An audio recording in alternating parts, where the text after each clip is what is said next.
The sterile scent of the clinic clung to me, even hours after I'd left, an unwelcome phantom of the news that had just upended my world. Doctor. Anya Sharma's voice, usually so calm and reassuring, had taken on a solemn tone as she delivered the verdict. Aggressive. Stage 2. Breast cancer. The words hung in the air, heavy and inescapable. We need to begin treatment immediately, Alara. The sooner the better. Chemotherapy, surgery, radiation. It's going to be a long road, but we can fight this. The total cost estimate, even with my insurance, was a staggering $15,000 for the initial phase. My mind reeled. $15,000.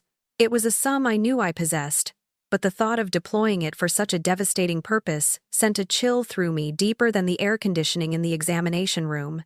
That money, every single cent of it, was my safety net. It represented years of careful saving, the solemn legacy of my late husband's life insurance policy. He had always been so meticulous, so thoughtful, ensuring I would be protected, specifically for emergencies like this.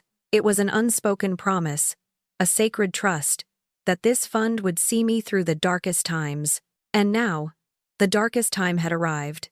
My first thought, after the initial shock subsided, was of Liam. My son. My only child. He was 30 years old, building his own life with his fiancée, Serafina. I called him later that evening, trying to keep my voice steady, betraying none of the terror that gnawed at my insides. Liam, I began, my throat tight. I have some difficult news. I explained the diagnosis, the urgency, the need for immediate treatment. There was a pause on the other end, a strained silence that felt oddly long.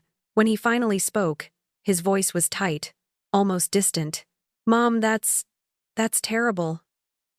He sounded preoccupied, though he quickly added, Don't worry about anything, okay? Everything will work out. We'll figure it out. His assurances felt hollow, rushed, but I desperately wanted to believe him. He was my son, after all. He was supposed to be my rock. 3 weeks later, the reality of my situation pressed down on me with renewed force. My first chemotherapy session was rapidly approaching, and I needed to ensure the funds were ready. I drove to my bank, a familiar building that suddenly felt intimidating. I remember the slight tremor in my hands as I inserted my debit card into the ATM. I checked my emergency savings account balance first, expecting to see the healthy 5-figure sum I had so carefully nurtured. Instead, the screen flashed a number that made my stomach lurch. $347.22. My heart hammered against my ribs. $347? It couldn't be right. There must be some mistake. I immediately headed inside, joining the short queue. When it was my turn, I approached the teller. A kind-faced woman named Sarah, I had known for years. My voice was hushed, laced with a tremor I couldn't control. Sarah, there must be a mix-up with my savings account. The balance is all wrong, Sarah typed diligently, her brow furrowed. After a moment, she looked up, her expression regretful. Mrs. Evans. It appears a large withdrawal was made from this account 3 weeks ago. It was authorized. Authorized by whom? I asked, my voice barely a whisper. A cold dread was creeping up my spine. By your son, Liam Evans. You had added him as an authorized signatory for emergencies, as you mentioned a few years ago. The air left my lungs. Liam. My son. The world spun for a moment. The tiled floor of the bank seeming to tilt beneath me. He had accessed my emergency fund. The money I had just told him was for my life-saving treatment. The bank statements, thick with transactions, felt like a stack of damning evidence as Sarah handed them over. I clutched them, my knuckles white, my mind a whirlpool of disbelief and burgeoning anger. The drive home was a blur. The familiar streets passed by unnoticed, my focus solely on the heavy envelope in my lap. Each turn of the wheel felt like a progression towards an inevitable, painful confrontation. When I pulled into my driveway, Liam's car was already there. As I walked towards the front door, I could hear muffled laughter from inside. My heart sank further. I found them in the living room, amidst a joyful chaos of fabric swatches, flower arrangements, and stacks of pristine white wedding invitations. Liam and Serafina, they were sprawled on the carpet, radiating a vibrant, carefree happiness that felt like a stark contrast to the hollow ache in my chest. Serafina held up a shimmering invitation, her face alight with excitement. "Oh, darling, isn't this absolutely divine? The calligraphy is just exquisite." Liam, catching sight of me, flustered immediately. His easy smile faltered, replaced by a sheepish, almost guilty expression. "You're home early. We were just looking at some ideas." Serafina, however, remained completely composed. She merely offered a small, cool smile, her eyes assessing me, an unreadable depth in their gaze. I stood there, the bank statement still clutched in my hand, feeling like an unwelcome intruder in my own home. My voice, when it finally came, was flat, devoid of emotion, yet it cut through their cheerful bubble like a knife. "The money's gone." Liam's face drained of all color, turning a ghastly white. His eyes darted from me to Serafina, then back again, wide with a sudden, panicked realization. Serafina, though, didn't react at all. Her smile remained fixed, a mask of feigned ignorance. "What money, Elara?" she asked, her tone saccharine sweet. I didn't dignify her question with a direct answer. Instead, I thrust the bank statements forward, the paper crinkling sharply in my trembling hand. "This money," I stated, my voice rising slightly, a tremor of desperation creeping in. "My emergency fund. The money for my cancer treatment. It's gone, Liam. All of it." Liam stared at the papers, then at me. A silent confession already etched on his face. But before he could speak, Serafina cut in, her voice annoyingly light, dismissive. "Oh, that old thing? We just borrowed it temporarily for our dream wedding. Elara, we'll pay you back, eventually." She waved a manicured hand dismissively, as if discussing a forgotten grocery bill. "It's not like you needed it right now." I felt a surge of cold fury mixed with abject horror. "Not like I needed it right now?"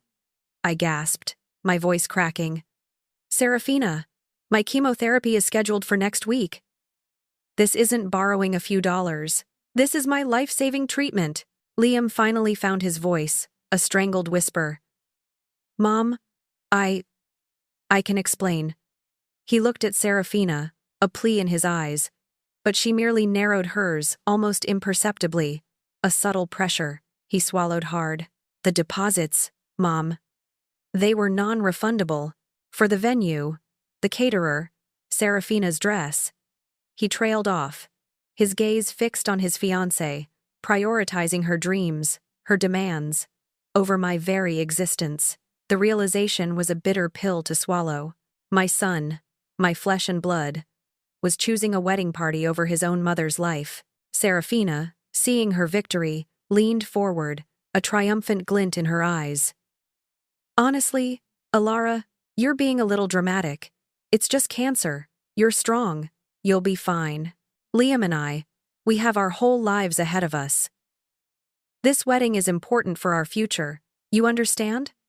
You've already lived yours." Her words, delivered with chilling calm, were a blow more painful than any physical strike. She had dismissed my cancer, my pain, my life, as mere drama, asserting her own youth and perceived importance over my desperate struggle to survive.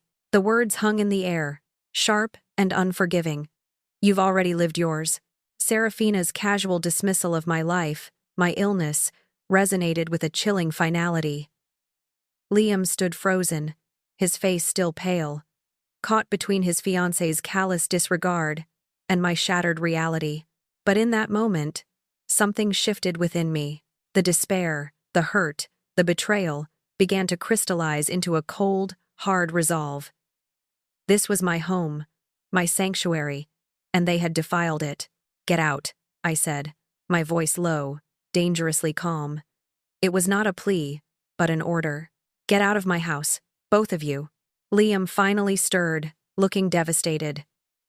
"Mom, please. Don't do this. Let's talk about it. It's just money." Just money? I echoed, my voice rising, fueled by an unfamiliar rage.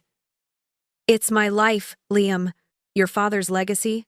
Meant to save me, not to fund a party. Serafina, though, merely smirked.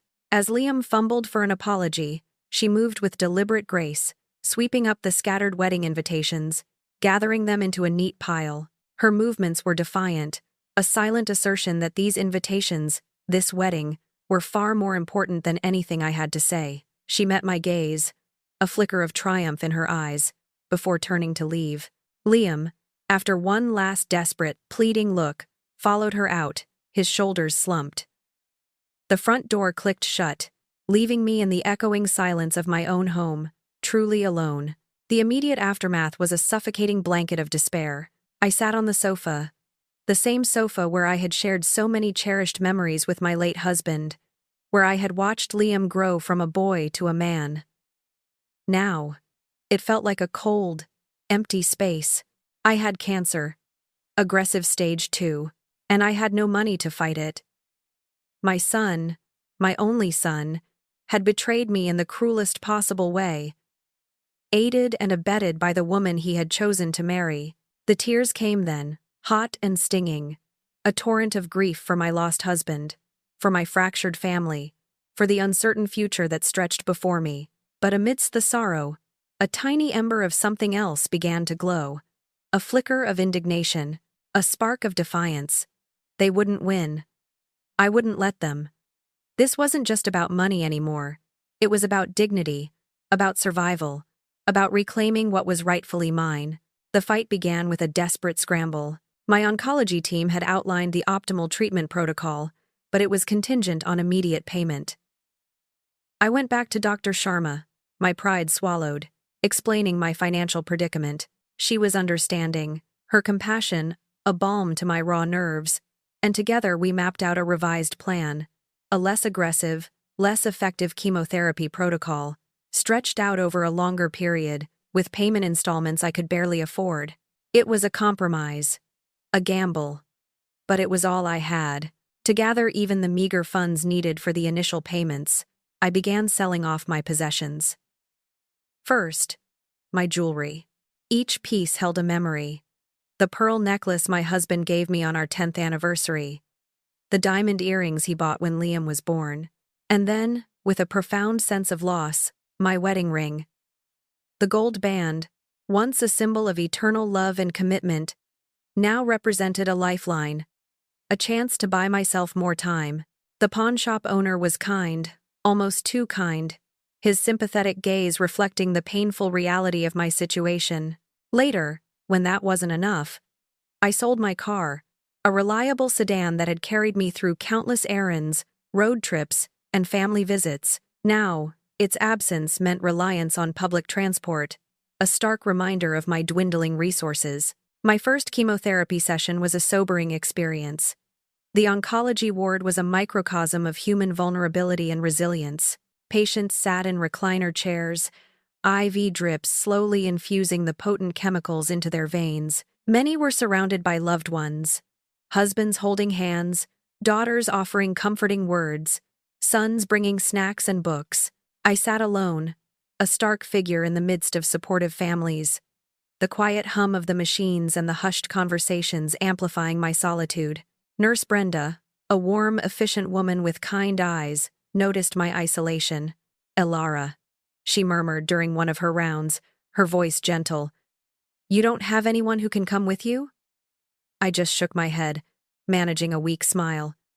"It's fine, Brenda. I'm used to it." But it wasn't fine. Each needle prick, each wave of nausea, felt heavier without a comforting hand to hold. Liam called occasionally. His inquiries about my health were always superficial, quickly veering towards the wedding plans. "How are you feeling, Mom? Nauseous today?" he'd ask. And before I could fully answer, Serafina just found the most incredible florist. They can do peonies in January. Can you believe it? In the background, I could often hear Serafina's voice, a high-pitched trill of excitement, guiding his every word. It was clear I was merely a checklist item, an obligation he felt he had to fulfill. Eventually, I stopped answering his calls. The hollow concern, the forced cheerfulness, the ever-present shadow of Serafina's voice were too much to bear. I still went to the grocery store, usually late in the evenings when it was less crowded. One afternoon, though, I ran into Serafina. She was radiant, her skin glowing, her expensive new clothes testament to the money she was now freely spending. Her shopping cart overflowed with gourmet items and imported delicacies, far beyond what I could now afford. She spotted me pushing my modest cart, filled with basic necessities. "Alara, how are you feeling?" she chirped, her tone utterly casual. She barely paused, then added, "You're looking a bit pale, aren't you? Are you getting enough rest?" Her words, though seemingly solicitous, underscored her complete indifference, her inability to grasp the gravity of my situation. She moved on, humming happily, completely oblivious to the bitter irony of her lavish purchases versus my struggle to afford life-saving medication. 6 weeks into my treatment, frail and exhausted from the relentless assault of chemotherapy, I found myself in the waiting room before another appointment. The room was mostly empty, save for a few other patients and their companions. Serafina walked in, impeccably dressed, her phone pressed to her ear. She was talking animatedly, her voice carrying across the quiet space. "Honestly, Brenda, you wouldn't believe it," she was saying, clearly to a friend. "Liam's mom is just so demanding. She keeps trying to make the wedding about her. It's my day, you know, the most important day of my life. And all this minor medical stuff, it's just so much drama. We had to use some money she'd saved, but it's not like she's going to use it right away. We'll pay her back, eventually." She laughed, a light, tinkling sound that grated on my ears.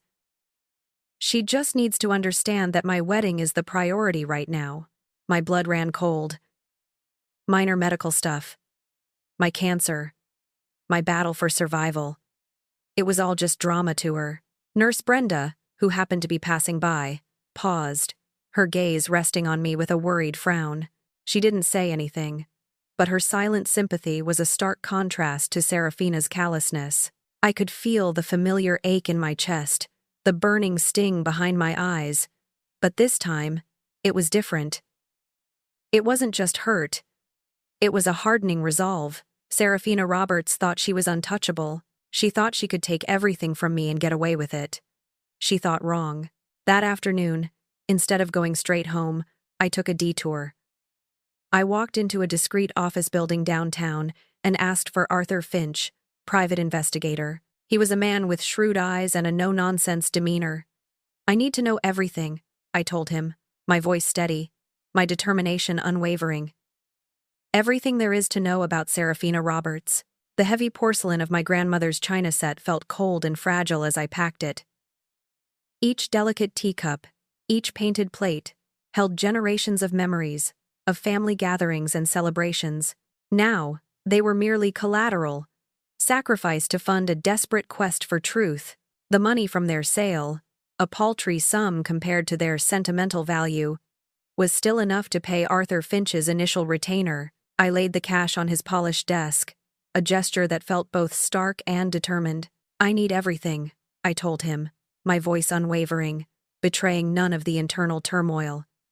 "Everything there is to know about Serafina Roberts, her past, her financial history, any aliases, any previous marriages. She's about to marry my son, Liam Hartford, and I have a very bad feeling about her." I paused, then added, with a bitter edge I hadn't known I possessed, "And I need it fast. Doctor Blackwood told me I probably have 6 months, maybe a year, if the less aggressive treatments don't work. So, 6 months, Mr. Finch. Can you get me everything by then?" As the words left my mouth, a profound realization settled over me. I wasn't planning to die quietly. I wasn't just preparing for my end. I was planning to fight, to expose Serafina, to protect Liam, even if it was the last thing I ever did. The thought brought a strange, fierce strength to my weary bones. Days later, at a routine blood work appointment, amidst the familiar sterile scent of the clinic, a woman in a crisp white nurse's uniform approached me. She had kind, observant eyes that seemed to hold a flicker of recognition. "Excuse me," she began hesitantly, Mrs. Evans? Alara? I looked up, surprised. Yes? I'm Eleanor Vance. I used to work at Memorial Hospital, in oncology. I remember you from when your husband was there. And I think I know your son's fiancée. Serafina Roberts? Her voice dropped, becoming hushed. Could we perhaps talk privately for a moment? Over coffee, perhaps? A shiver of anticipation, mixed with dread, ran through me. It was too much of a coincidence. I agreed, immediately.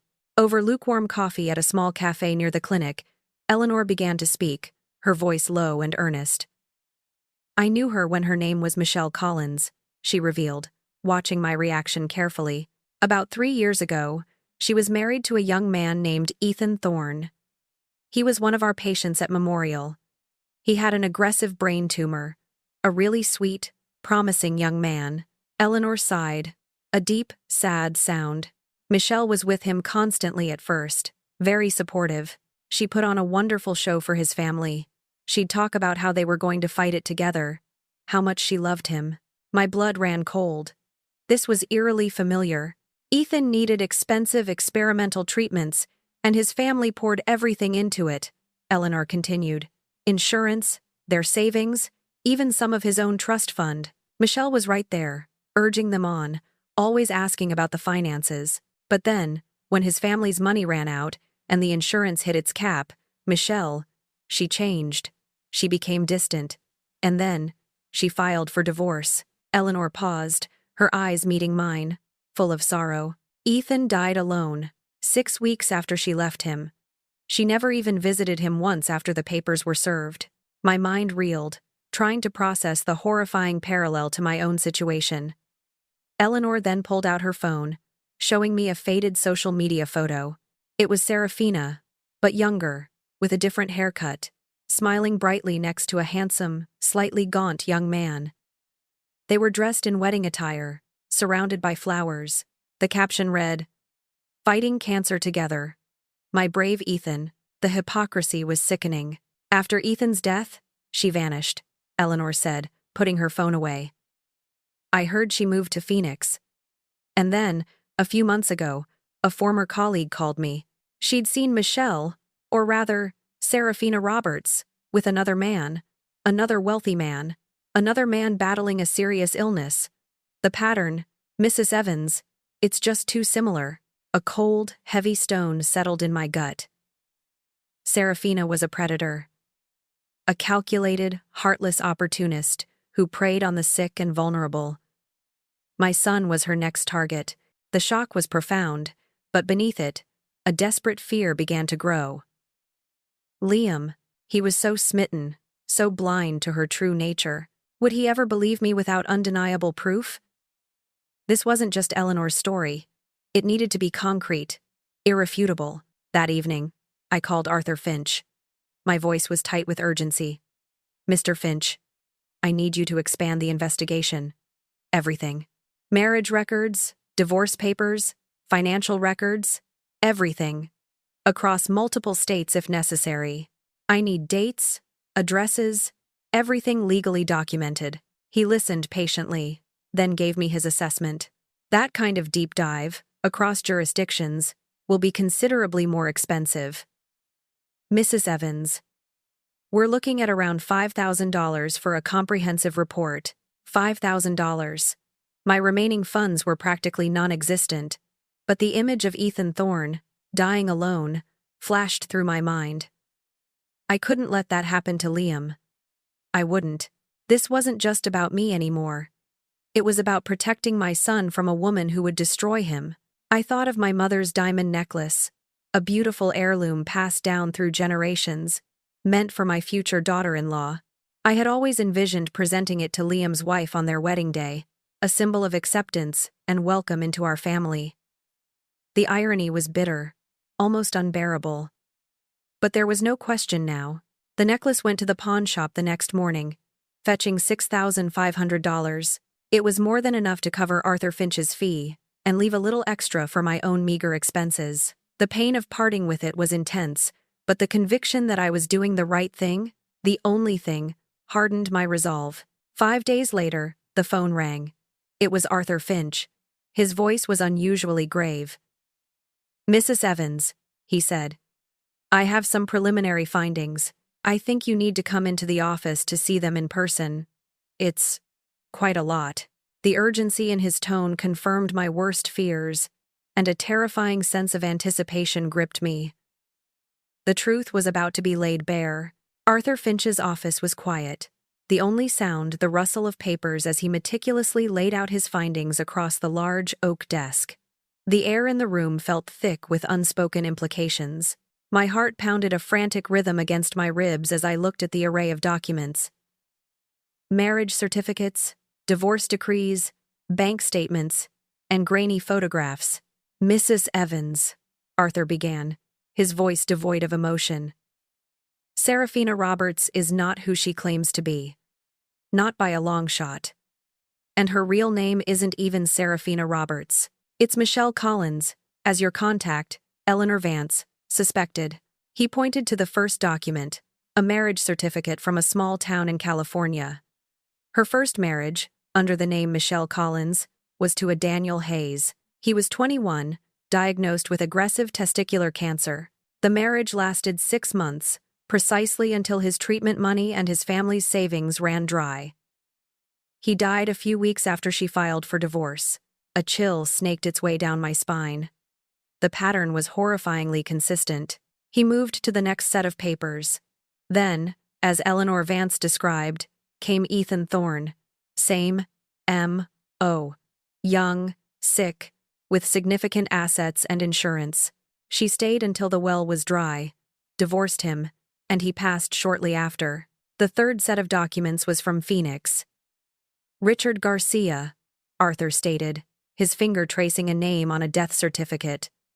"Lung cancer. Wealthy widower. Michelle, under the name Serafina Roberts, married him and systematically cleaned out his accounts, legally, before his death. She left before the estate was settled, claiming emotional distress. My breath hitched in my throat. This wasn't just opportunism. It was calculated, cold-blooded predation. "And then there's Walter Sterling," Arthur continued, his voice taking on an even more somber tone, indicating the final pile of papers. "A very wealthy widower in Denver. Prostate cancer, substantial life insurance. Serafina, still as Serafina Roberts, married him. But this time, something was different. Walter had a suspicious daughter who noticed a decline in his health that didn't align with his prognosis. She hired her own investigator." Arthur looked directly at me, his eyes grave. "That investigator found evidence that Serafina was systematically increasing Walter's medication doses, slowly poisoning him. She was never formally charged due to lack of direct evidence and Walter's refusal to press charges, but she vanished overnight after his daughter confronted her. Walter recovered remarkably after she left and he cut all contact. He's still alive today." My blood ran cold. This wasn't just about money. This was about life and death. Serafina Roberts didn't just steal money. She eliminated obstacles. The realization hit me with the force of a physical blow. Liam was not just being fleeced. He was in grave, potentially mortal, danger. My son. This woman could kill him. The thought spurred a new, fierce determination within me. "I need copies of everything, Mr. Finch," I said, my voice barely a whisper, yet firm. "Every single document, every photo, every detail." He nodded, already compiling the thick folder for me. "Be careful, Mrs. Evans," he warned, his gaze steady. "This woman is dangerous. She is extremely adept at manipulation and covering her tracks. And she is ruthless." I knew he was right. My immediate instinct was to rush to Liam, to present him with this horrifying truth. But I knew my son. His loyalty, once given, was stubborn, almost to a fault. He was completely under Serafina's spell. A direct accusation, fueled by my own emotional distress, would likely backfire. He would dismiss it as the ramblings of a jealous mother, an old woman consumed by her illness. No, a direct confrontation wouldn't work. He needed to see it for himself, without any room for doubt or denial. The wedding. It was in 6 weeks. 6 weeks until Serafina would sink her claws fully into my son, into his inheritance, into his life. That was where she planned her triumph, her ultimate victory. And that was where I would expose her, at her own dream day. Armed with the thick file of damning evidence, I made my way to Liam's apartment. My heart was a leaden weight in my chest, a mix of fear, anger, and a mother's desperate love. He opened the door, a casual smile on his face. Surprised to see me. "Mom? What's wrong? You look awful." I ignored his blunt observation, walking past him into his living room. He closed the door, a worried frown replacing his smile. I laid out the first pieces of evidence on his coffee table. The social media photo of Serafina, then named Michelle Collins, with Ethan Thorne on their wedding day, captioned "Fighting Cancer Together," and right next to it, the marriage certificate. Liam picked up the photo, then the certificate, his smile completely vanishing. His brow furrowed in confusion, then alarm. He looked at me, his eyes wide. "Mom, what is this? Who are these people?" "That, Liam, is Serafina. Or rather, Michelle Collins," I said, my voice devoid of accusation.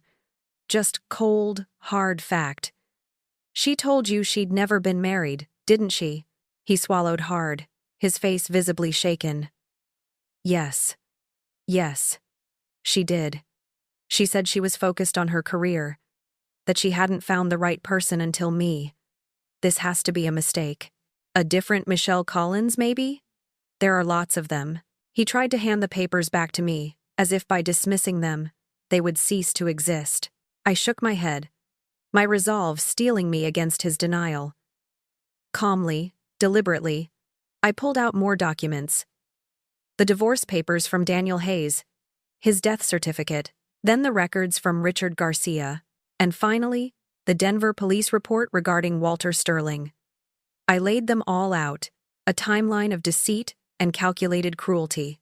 The aliases, the different addresses, the pattern of targeting sick, wealthy men. These are not clerical errors. "Liam," I said, my voice steady, "these are facts. This woman has lied to you about her name, her past, and her intentions. She is not who you think she is. And she has done this 4 times before." Liam stared at the papers, his face a mask of disbelief and dawning horror. He picked up one document, then another, his hands trembling. He looked from the documents to me, then back to the documents, desperately searching for an explanation, an escape from the ugly truth. No, Mom. There has to be an explanation. Maybe she was forced? Or it's some kind of trauma. Maybe she just needed to make a clean break from a bad past.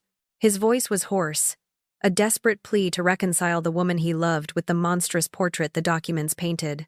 But even as he spoke, I could see the cracks forming in his carefully constructed fantasy. "Ethan Thorne died, Liam," I stated, my voice heavy with the weight of that truth. Each word a stone dropped into the chasm between us.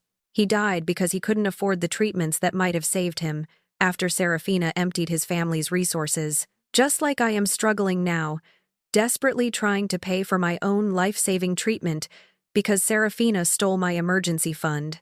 The connection was undeniable, stark, and terrifyingly real. Liam flinched, his eyes still fixed on the marriage certificate, his face a battleground of denial and burgeoning doubt. "No, Mom, it's not the same. We borrowed your money. We didn't steal it. We were going to pay you back." His words were a desperate grasp at a comfortable lie, a way to justify his own complicity.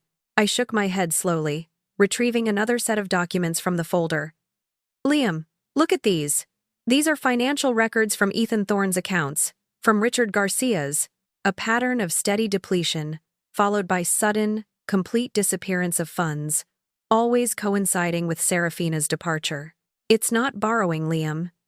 It's a calculated financial drain, designed to leave her victims with nothing. Or worse." I pushed forward a timeline Arthur Finch had meticulously prepared, showing the swift succession of relationships, the quick dissolution of marriages, the sudden deaths.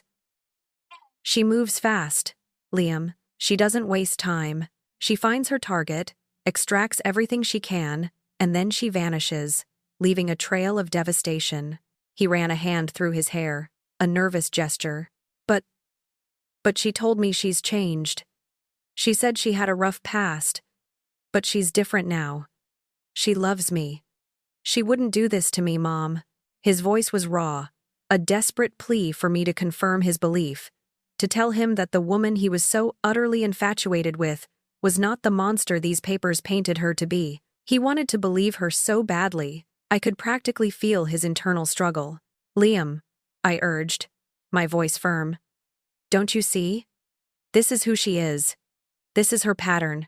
You are next on her list. Please, listen to me. But his desperation to cling to his illusion of Serafina outweighed my urgent warning. With a sudden, impulsive movement, he pulled out his phone. I need to hear it from her. I need her to explain. Before I could stop him, he was calling her. My heart sank. I knew Serafina would spin a tale, manipulate him further. Less than 20 minutes later, the chime of the doorbell echoed through the apartment. Serafina stood framed in the doorway, a vision of effortless beauty. She wore a perfectly tailored dress, her hair impeccably styled, her smile radiant. She stepped inside, her eyes sweeping over Liam's agitated figure, then landing on me, her expression shifting to one of feigned surprise and warmth. Elara! What a lovely surprise. I didn't know you were visiting. Is everything all right, darling? Her voice was smooth, honeyed, the epitome of an innocent, loving fiancé. Liam, however, was in no mood for pleasantries. His voice was strained, tight with a mixture of fear and confusion. Serafina, he began, we need to talk. About your past. About your past relationships. Your marriages. Her radiant smile faltered, just for a fraction of a second, almost imperceptible to an untrained eye. But I saw it. Liam, darling, what are you talking about? You know about my past. I told you everything. And as for marriages, you're going to be my first husband. You know that. Her tone was light, dismissive, attempting to brush off his questions as a silly misunderstanding. Liam didn't back down. He picked up the marriage certificate with Ethan Thorne, his hand trembling slightly, and pushed it across the table towards her. Then what is this, Serafina? This is a marriage certificate, to Ethan Thorne. From 3 years ago. Serafina's face went utterly blank. The color drained from her cheeks, leaving her ashen. She stared at the document, then at me, her eyes narrowing. Where did you get this? She demanded, her voice losing its sweet edge, replaced by a sudden, sharp accusation. Are you spying on me, Elara? Is this your doing? Don't deflect, Serafina, I interjected, my voice calm and steady. Answer the question. She took a deep breath, her composure returning, but laced now with a defensive, injured tone. Fine. Yes, okay.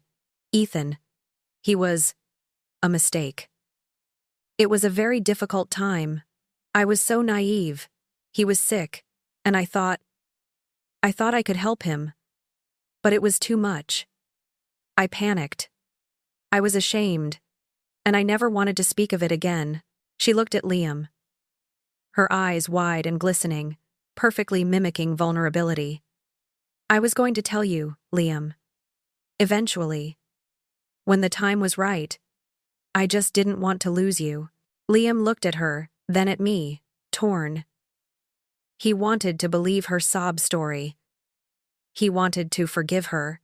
And Richard Garcia? I asked, cutting through her manufactured pathos. Was he also a mistake, Serafina? And Daniel Hayes? And Walter Sterling? My voice grew colder, more calculating, echoing her own earlier dismissal of my suffering. Her demeanor shifted instantly. The vulnerable act dropped, replaced by a hard, venomous glint in her eyes. The mask was truly off now.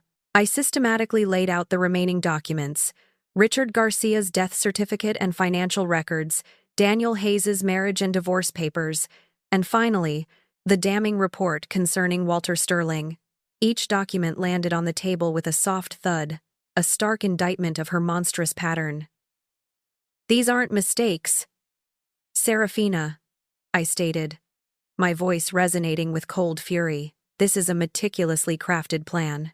A pattern of preying on sick, wealthy men. You're a Black Widow, Serafina, and Liam is your next target." Serafina recoiled, her face contorting into a mask of pure rage. "This is absurd. Alara, you're having a complete breakdown. This is harassment. I don't have to listen to this insane old woman." She lunged forward, trying to gather the documents, to sweep them off the table. But Liam, who had remained quiet through my relentless presentation of evidence, finally moved. He intercepted her hand, his grip firm. His face was still pale, his eyes still held a lingering sadness, but his voice, when he spoke, was quiet, resolute. "Serafina," he said, his gaze fixed on her. "Are these documents real? Did you marry these men? Did you do what my mother says?" She faltered, caught. Her eyes darted around the room, searching for an escape, but there was none. She released a shuddering breath.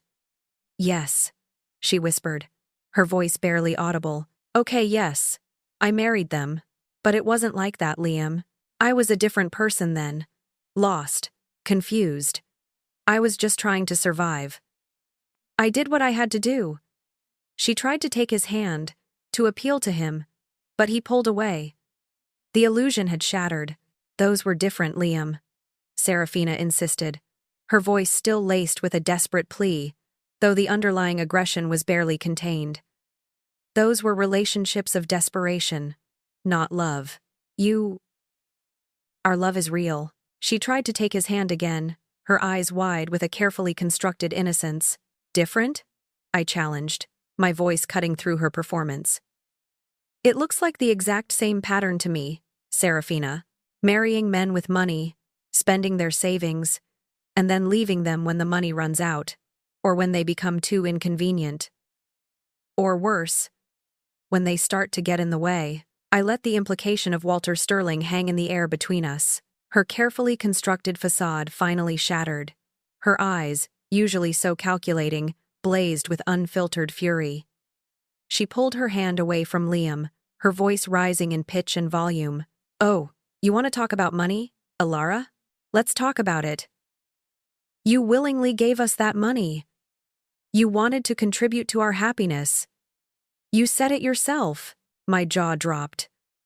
The audacity, the sheer wickedness of her lie, rendered me speechless. I could only stare at her, utterly aghast.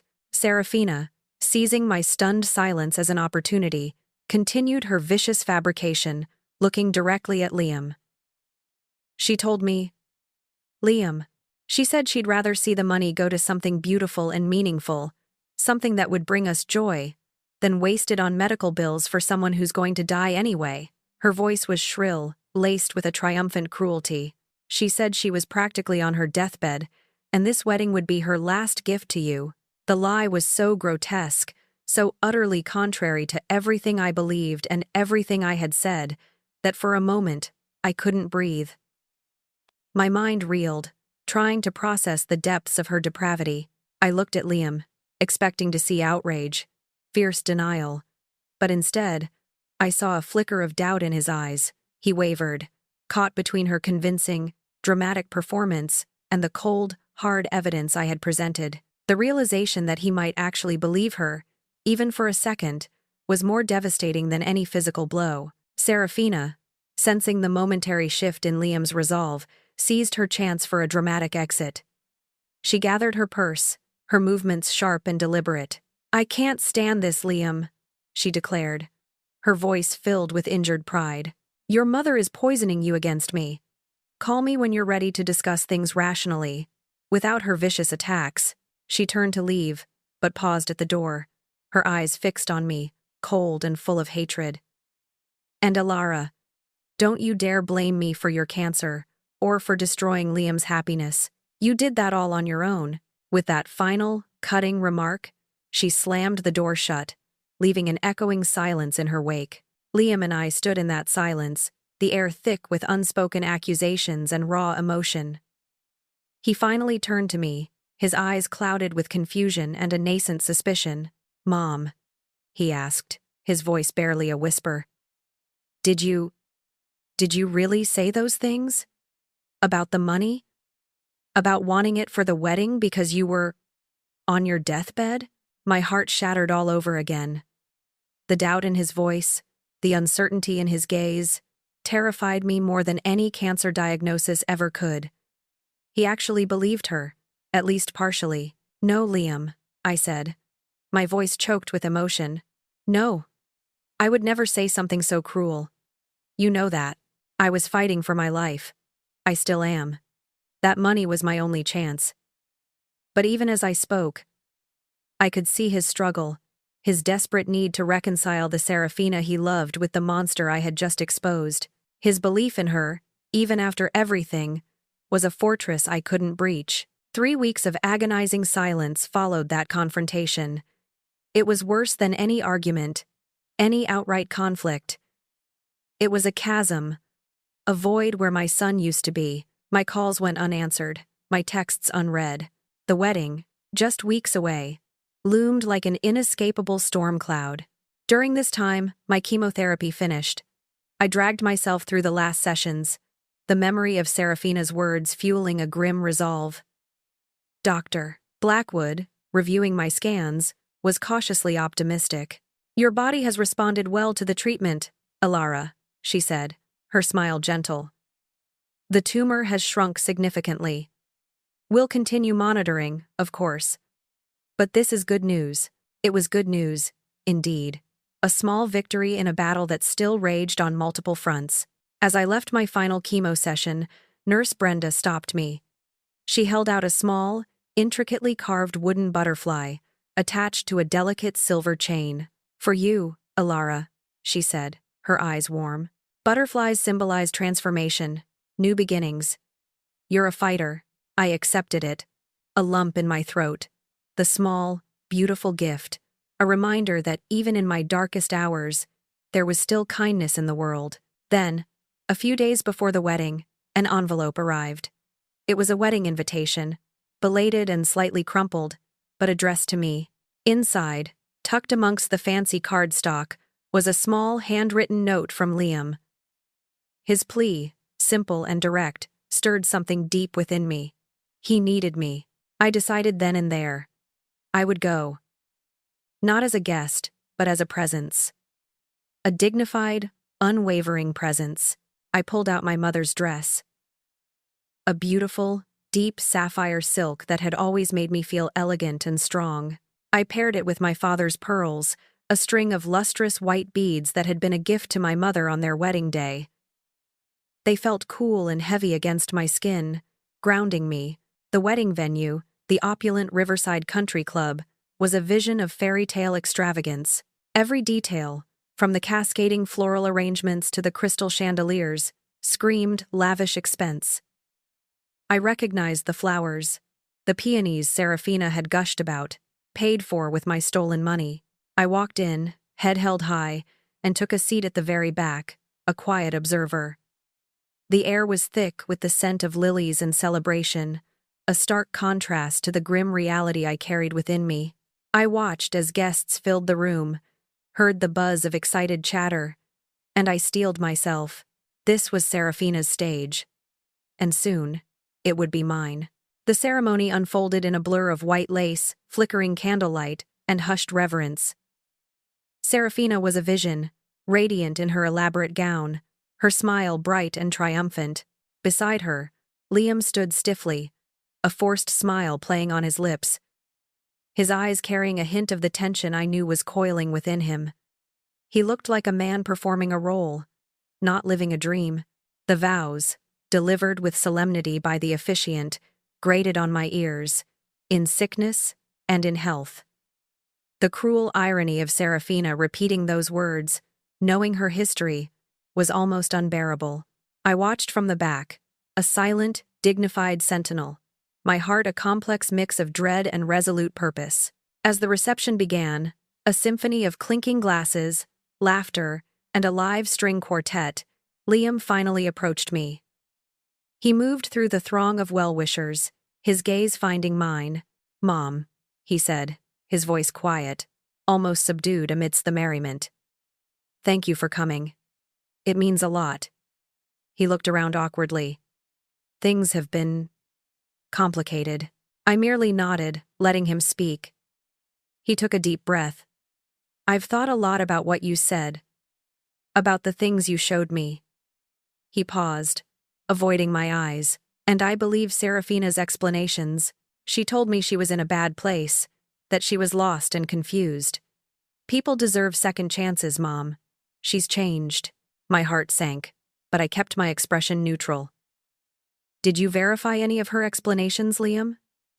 Did you look into anything I showed you?" He met my gaze then, his eyes holding a stubborn defiance. "I don't need to, Mom. I know her. I know who she really is. I believe in her." His words were firm, a wall against my carefully constructed evidence. He had chosen to believe the illusion. Just then, Serafina arrived, a picture of beaming triumph. She slipped her arm through Liam's, her smile bright and possessive. She glanced at me, her eyes glinting with a subtle cruelty. "Ilara," she purred. "I'm so glad you decided to join us. I knew you'd survive, darling. You're a fighter." The word survive hung in the air, a veiled jab at my illness and her expectation of my demise. My moment had arrived. I looked at Serafina, a cold resolve hardening my gaze. "Serafina," I said, my voice low enough that only she and Liam could hear. "Could I have a word with you?" "Alone." Liam, sensing the shift in my tone, started to protest, but I gave him a look that silenced him. Serafina, confident in her victory, merely arched a perfectly shaped eyebrow and led me to a quieter corner of the vast ballroom, a condescending smirk on her face. As soon as we were out of earshot, I pulled out my phone. On the screen was a clear, undeniable photo. Serafina, smiling broadly, standing next to a frail Walter Sterling in his hospital bed. It was dated just 8 months before she met Liam. Serafina's triumphant smile vanished, replaced by a flicker of genuine fear. "I know what you are, Serafina," I said, my voice barely above a whisper, yet resonating with chilling certainty. "I know your whole history, and I know what you plan to do to Liam, just like you did to Daniel, to Ethan, to Richard, and almost to Walter." Her mask slipped completely. The sweet fiancé vanished, replaced by a cold, predatory creature. Her eyes narrowed, and her lips curled into a sneer. "You're just a bitter, jealous old woman, Ilara," she spat, her voice tight with venom. "You're dying, and you can't stand that Liam is building a life without you. No one will believe you." "Perhaps," I replied, my calm demeanor unnerving her. "But I have Walter Sterling's contact information. He's very much alive, and he's very interested in talking to Liam. He has a story to tell, Serafina. A story about a woman who slowly poisoned him to get to his money. And he has proof." The color drained from her face. Walter Sterling, the one who had escaped. The one whose testimony could land her in prison. The genuine fear in her eyes was palpable. "What do you want?" she asked, her voice raspy, no longer confident. "I want you to disappear," I said, my voice unwavering. "Tonight, from Liam's life, forever. Leave this wedding, leave this city, and never come back. Or, I will ensure Walter Sterling, and the police, hear every single detail of your plans for Liam, including the fact that your marriage to Walter Sterling was never legally dissolved. It was a bluff." Arthur Finch hadn't found definitive proof that the divorce was incomplete, only that it was messy and contested. But the implication hung heavy in the air. If she was still married to Walter, her marriage to Liam would be null and void, and her plans for his inheritance would crumble. Serafina's eyes darted around the room, her mind racing, calculating her options. The fear was real now, mingling with a calculating fury. She was trapped. "You think this will solve everything, Ilara?" she hissed, her voice low and menacing. "Even if I leave, Liam will never forgive you for destroying his marriage. His dream day. You will lose your son forever." I met her gaze, my own eyes holding a sorrowful certainty. Maybe, I responded, my voice calm, resolute. But at least he'll be alive to hate me. I turned and began to walk away, leaving her standing amidst the glittering wreckage of her grand deception. As I made my way towards the exit, my mission accomplished, Liam appeared, his face etched with worry. "Mom, where are you going? Is everything okay?" I paused, turning to him. "Everything will be." "Liam," I said, a faint smile touching my lips. "There's a lot for you to figure out. But I hope we can find a way forward. Eventually." He looked confused, but I knew, even as I walked out of the Riverside Country Club, that my work wasn't finished. Not yet. The frantic ringing of my phone at 3 a.m. jolted me awake. I fumbled for it, my heart immediately seizing with a mother's instinct of dread. It was Liam. His voice, when I finally answered, was a raw, choked sound, barely decipherable. "Mom," he gasped. "She's gone." I had known this call would come. After leaving the wedding, I hadn't just walked away. I had spent the past 6 weeks orchestrating a meeting, subtly, carefully, between Liam and Walter Sterling. It had taken a great deal of persuasion, but Walter, still fragile but firm in his resolve, had agreed. "That woman needs to be stopped," he'd told me, his voice trembling with a mixture of fear and conviction. He had provided medical records, financial documents, and a chilling audio recording he'd made of Serafina, unknowingly, discussing his medications. It was a calculated risk, letting Liam discover the truth on his own terms. But I knew it was the only way he would truly believe. I arrived at Liam's apartment a short while later, the first light of dawn just beginning to paint the sky. The door was ajar, and inside, the living room was a scene of utter devastation. Clothes were strewn everywhere, drawers pulled open, their contents scattered. Liam sat amidst the chaos, a broken man, surrounded by printouts of bank statements and his own frantic notes. His face was pale, his eyes bloodshot and swollen, the kind of grief-stricken exhaustion that comes from a full night of sleepless, agonizing discovery. "She's gone," he repeated, his voice hollow. "All her stuff. Cleared out. Everything she brought, everything she needed for her new life. She disappeared overnight. And she emptied our joint accounts. Mom. Everything. She took it all." His gaze fell upon the neatly organized file of evidence I had left for him, the one containing Walter Sterling's story. "You planned this, didn't you?" he accused, his voice thick with a bitter resentment. "All of this. To destroy my marriage." I looked at my son, my heart aching for his pain, but my resolve unshaken. "I didn't plan to destroy your marriage, Liam," I said, my voice soft but firm. "I planned to protect you. Your marriage was destroyed the moment you chose to marry a predator." He stared at the documents, at Walter's medical reports, at the transcript of Serafina's chilling confession about increasing his doses. The full weight of the truth finally crushed him, his eyes widened in dawning horror. She was poisoning him. She would have done the same to me, wouldn't she? The realization hung in the air, a cold, terrifying truth. Then, the anger and resentment began to drain away, replaced by a profound and overwhelming remorse. Tears streamed down his face, silent at first, then racking sobs that shook his entire body. "Oh, Mom," he choked out, burying his face in his hands. "I'm so sorry. I'm so sorry. I abandoned you. I let her steal your money, your life-saving treatment. I was so blind. How could I have been so stupid? So selfish?" I knelt beside him, my own eyes welling up with tears, not of sorrow, but of a profound, painful relief. I wrapped my arms around my son, holding him as I hadn't held him since he was a child.